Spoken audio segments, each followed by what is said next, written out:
Título de la lección 7, Señor de judíos y gentiles. Nuestro texto inicial se encuentra en el libro del profeta Isaías, capítulo 2, verso 6. Yo, Jehová, te he llamado en justicia, y te sostendré por la mano, te guardaré y te pondré por pacto al pueblo, por luz de muchas naciones. Jesús no se daba por satisfecho con llamar la atención sobre sí mismo, como mero sanador de dolencias físicas. Quería atraer a los hombres como su Salvador, mientras que las muchedumbres anhelaban creer que Jesús había venido como Rey para establecer un reino terrenal. Él se esforzaba por revertir sus pensamientos de lo terrenal a lo espiritual. El mero éxito mundano hubiera impedido su obra y la admiración de la frívola muchedumbre discordaba con su temperamento. No había egoísmo en su vida. El homenaje que el mundo tributa a la posición social, a la fortuna o al talento era extraño al Hijo del Hombre. Jesús no se valió de ninguno de los medios que emplean los hombres para granjearse la lealtad y el homenaje. La Iglesia de Cristo ha de ser una bendición y sus miembros serán bendecidos al bendecir a otros. El propósito de Dios al escoger un pueblo no fue solo para adoptarlos como sus hijos e hijas, sino para que por medio de ellos pudieran dar al mundo los beneficios de la iluminación divina. Cuando Dios bendice a sus hijos con luz y verdad, no es solo para que puedan tener el regalo de la vida eterna, sino también para iluminar espiritualmente a quienes lo necesitan, aquellos que viven a su alrededor y en su área de influencia, que puedan ser instrumentos para preservación de los demás. La religión de Cristo no es egoísta, no ha de ser guardada bajo llave, sino que ha de ser una influencia poderosa que brota de cada cristiano genuino para iluminar a quienes están en la oscuridad y gran necesidad. Cada alma conectada con un cristiano verdadero será por ello mejor. Pero ninguno de nosotros esparcirá luz sobre otros a menos que nosotros mismos hayamos elegido primero voluntariamente recibir esos rayos de iluminación divina que se encuentran en la palabra de Dios. Debemos tener el carácter moldeado a la semejanza del de Cristo, o no podremos ser verdaderos representantes de nuestro Señor. Desde la cárcel de Herodes, donde defraudadas sus esperanzas, Juan Bautista velaba y aguardaba, mandó 2 de sus discípulos a Jesús con el mensaje: ¿Eres tú aquel que había de venir o esperaremos a otro? El Salvador Jesús no respondió en el acto a la pregunta de estos discípulos. Mientras ellos esperaban, extrañados por su silencio, los afligidos acudían a Jesús. La voz del poderoso médico penetraba en el oído del sordo. Una palabra, el toque de su mano, abría los ojos de los ciegos para que contemplasen la luz del día, las escenas de la naturaleza, los rostros amigos y el semblante del libertador Jesús. Su voz llegaba a los oídos de los moribundos y éstos se levantaban sanos y vigorosos. Los endemoniados paralíticos obedecían su palabra y ya liberados de la locura le adoraban a él. Así transcurrió el día, viéndolo y oyéndolo todos los discípulos de Juan. Finalmente Jesús los llamó y les mandó que volvieran a Juan y le dijeran lo que habían visto y oído. Los discípulos llevaron este mensaje y esto bastó a Juan. El pecado es el mayor de todos los males y nos incumbe compadecernos del pecador y ayudarlo, pero no todos pueden ser alcanzados de la misma manera. Hay muchos que ocultan el hambre de su alma. Les ayudaría grandemente una palabra tierna o un recuerdo bondadoso. Hay que atender primero a sus necesidades físicas, alimentarlas, limpiarlas y vestirlas decentemente. Al ver la evidencia de vuestro amor abnegado, les será más fácil creer en el amor de Cristo. Es la gracia de Dios que se derrama sobre todo esfuerzo humano para transformarlo en un ferviente anhelo por algo mejor para la vida. Dios derrama sus bendiciones a lo largo de todo nuestro camino, para alegrar nuestro viaje e inducir a nuestros corazones a amarlo y alabarlo. Y Él desea que extraigamos agua de la fuente de la salvación para refrescar nuestros corazones. Podemos cantar los cánticos a Dios, podemos regocijar nuestros corazones y podemos alegrar los corazones de otros. La esperanza debe fortalecerse y la oscuridad debe tornarse en luz. Dios no nos ha dejado en un mundo tenebroso. como peregrinos y extranjeros que buscan un país mejor, el país celestial, sin habernos dado preciosas promesas para aliviar nuestras cargas y las de los demás. Quiero cumplir mi tarea con fidelidad, de manera que cuando tenga que comparecer delante del gran trono blanco de Dios y se me ordene responder por lo que he hecho en el cuerpo, entonces que yo pueda ver almas de pie para dar testimonio de que las amonesté y les rogué que contemplaran al Cordero de Dios que quita los pecados del mundo. El Señor Jesús sabe que no es posible para nosotros resistir las muchas tentaciones de Satanás sin recibir el poder divino que Dios nos da. Él sabe que si confiamos en nuestra propia fortaleza humana, fracasaremos. Por lo tanto, ha sido tomada toda provisión para que en cada emergencia y prueba acudamos a la fortaleza divina. Debemos tener fe individualmente para recibir de Él las cosas que ha prometido. Dios será para nosotros todo lo que le permitamos ser. Necesitamos insistir en nuestras peticiones, pedir con fe, esperar con fe, recibir con fe, regocijarnos con esperanza, porque todo aquel que pide, encuentra. Cuando Jesús haya quitado la carga del pecado que quebranta el alma, experimentarán la bendición, la paz del cielo en Jesús. Dios somete a prueba a su pueblo en este mundo. Este planeta es el lugar y el tiempo del proceso y única oportunidad para prepararse para comparecer ante su santa presencia. Aquí en este mundo, en estos últimos días, la gente mostrará cuál es el poder que actúa en sus corazones y controla sus acciones y vida. Si es el poder de la verdad divina, lo conducirá a realizar buenas obras y le hará tener un corazón noble y ser generoso como su divino Señor. Pero si los ángeles malignos están en su corazón, eso se verá en diferentes formas. El fruto será egoísmo, codicia, orgullo y malas pasiones. Los religiosos profesos, solo de nombre, no están dispuestos a examinarse minuciosamente para ver si están dentro de la fe, y es cosa terrible ver que muchos se apoyan en una esperanza falsa. Algunos se apoyan en una antigua experiencia que tuvieron hace muchos años, pero cuando llegan a este tiempo que exige que se efectúe un examen de conciencia, cuando todos deberían tener una experiencia espiritual verdadera y diaria, no tienen nada a su favor. Al parecer creen que solamente por el hecho de profesar una fe o religión serán salvos. Solo cuando abandonen los pecados que ofenden a Dios, Jesús vendrá y cenará con ellos y ellos con Él.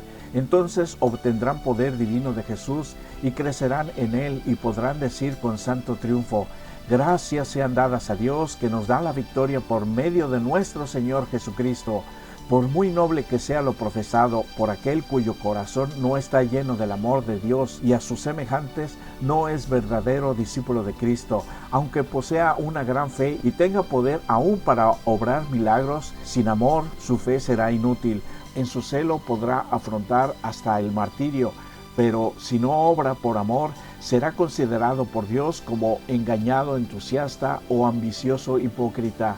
La hipocresía es como la levadura. La levadura puede estar oculta en la harina y no se conoce su presencia hasta que produce su efecto. Cuando se le introduce, satura rápidamente toda la masa. La hipocresía actúa secretamente y si se le tolera, llenará la mente de orgullo y vanidad. Algunos engaños que hoy se practican son similares a los que practicaban los fariseos. El Salvador dio esta advertencia para que estuvieran alerta todos los que creen en Él. Velad para que no absorbáis ese espíritu y os volváis como aquellos que trataban de entrampar y matar al Salvador Jesús.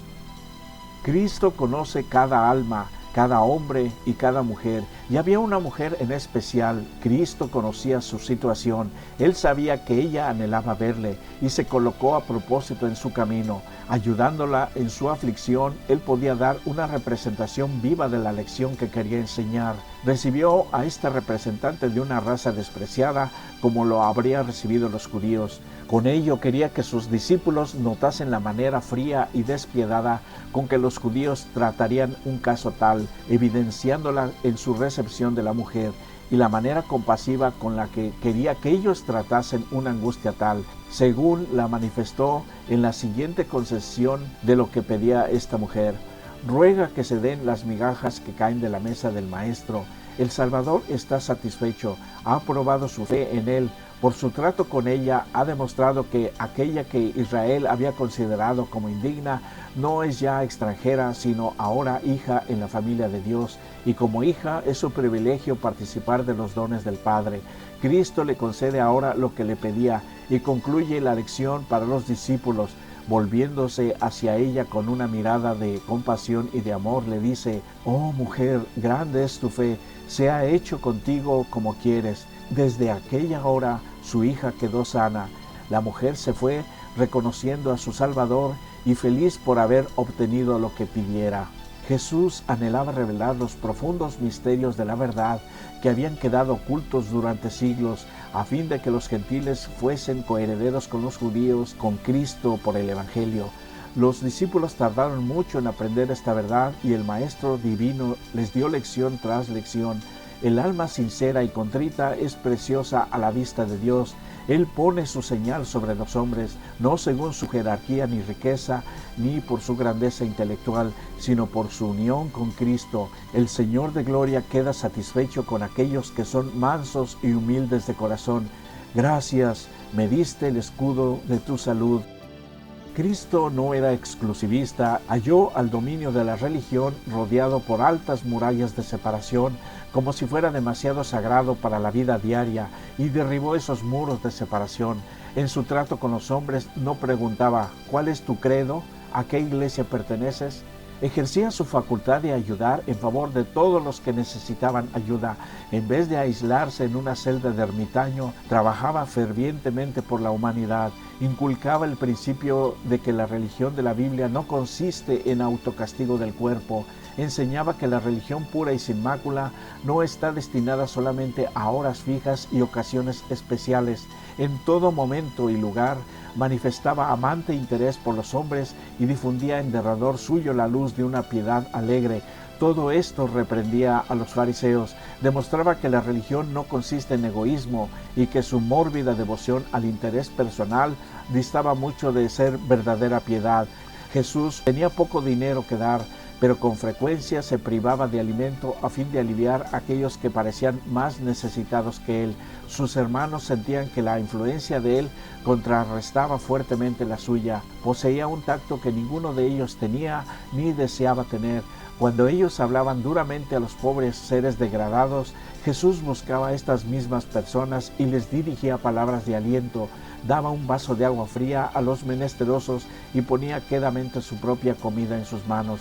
Y mientras aliviaba sus sufrimientos, asociaba con sus actos de misericordia las verdades que enseñaba, y así quedaba grabadas en la memoria. La vida de Cristo estableció una religión en la cual no hay casta, una religión por la cual judío y gentil, libre y siervo, todos están unidos en una fraternidad común y son iguales delante de Dios. Ninguna cuestión de métodos o conducta influía en sus actos. Para él no había indiferencia entre vecinos y forasteros, amigos y enemigos. Lo que conmovía su corazón era un alma que tuviese sed de las aguas de vida. Él no discriminaba a ningún ser humano como inútil, sino que trataba de aplicar el remedio sanador a toda su alma. En cualquier compañía en que se encontrase, presentaba una lección apropiada al tiempo y las circunstancias. Toda negligencia o desprecio que manifestasen los hombres para con sus semejantes le hacían a él tan solo más consciente de la necesidad que tenían de su simpatía divino-humana. Él trataba de inspirar esperanza a los más toscos y menos promisorios, presentándoles la seguridad de que podían llegar a ser sin mancha ni maldad y alcanzar a poseer un carácter que los diese a conocer como hijos de Dios. Un cristiano hablaba a estudiantes en un campus de una universidad secular acerca de la existencia de Dios. Después de usar todos los argumentos comunes, tomó una dirección diferente y les dijo: «¿Saben? Cuando yo tenía la edad de ustedes, no creía en Dios. Cuando algo me convencía de que tal vez Dios existía, me sacaba esa idea de la cabeza, pero algo me decía de que si realmente Dios existía, entonces, considerando la forma en cómo yo vivía, llegaba a la conclusión de que estaba en un verdadero problema. Al instante la actitud cambiaba. docenas de conciencias comenzaban a girar sobre sí mismas.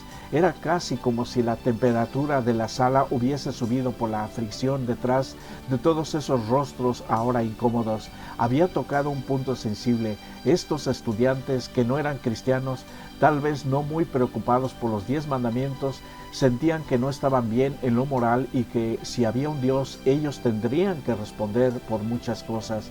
Como cristianos deberíamos estar en armonía con las normas morales de Dios y no sentirnos incómodos cuando nos confrontan con la realidad de un Dios moral, porque cuando somos confrontados con nuestra pecaminosidad, nos refugiamos en la justicia de Cristo ofrecida por fe y podemos reclamar la promesa de que ninguna condenación hay para los que están en Cristo Jesús, los que no andan conforme a la carne, sino conforme al Espíritu, sin distinción de edad, jerarquía, nacionalidad o privilegio religioso. Todos están invitados a venir a Él y vivir. El amor de Cristo por todos los pueblos debería ser el mensaje principal del cristianismo, ya que todos somos pecadores que luchan. Ninguno de nosotros tiene esperanza alguna fuera de Jesucristo. Sin embargo, a veces el mensaje que enviamos puede ser de crítica, arrogancia y superioridad. Al seguir la conducción de Jesús como iglesia, la piedad y amor de Cristo por los errantes debe estar presente en cada uno de nuestros actos, ser como Jesús. Este es nuestro máximo ideal para esta única vida que tenemos aquí y ahora. Que el Señor Jesús te bendiga. Dios, gracias te doy por la vida que me das, haces latir mi corazón al ritmo de tu amor. Me diste un gran regalo desde antes de nacer en una dulce y linda mujer. Su nombre es mamá, cuánto gozo esto me da. Quiero cantar, quiero de nuevo darte gracias. Su ternura me enseñó el verbo amar, y también a ti, Dios mío, respetarte y adorar. Gracias por mamá, Dios, ¿cómo te puedo yo pagar? Soy el hijo que esperó, y al nacer junto con papi se sonrió. Te pido, Señor, la conserves en tu corazón. Lleguemos al gran día, unidos como una familia.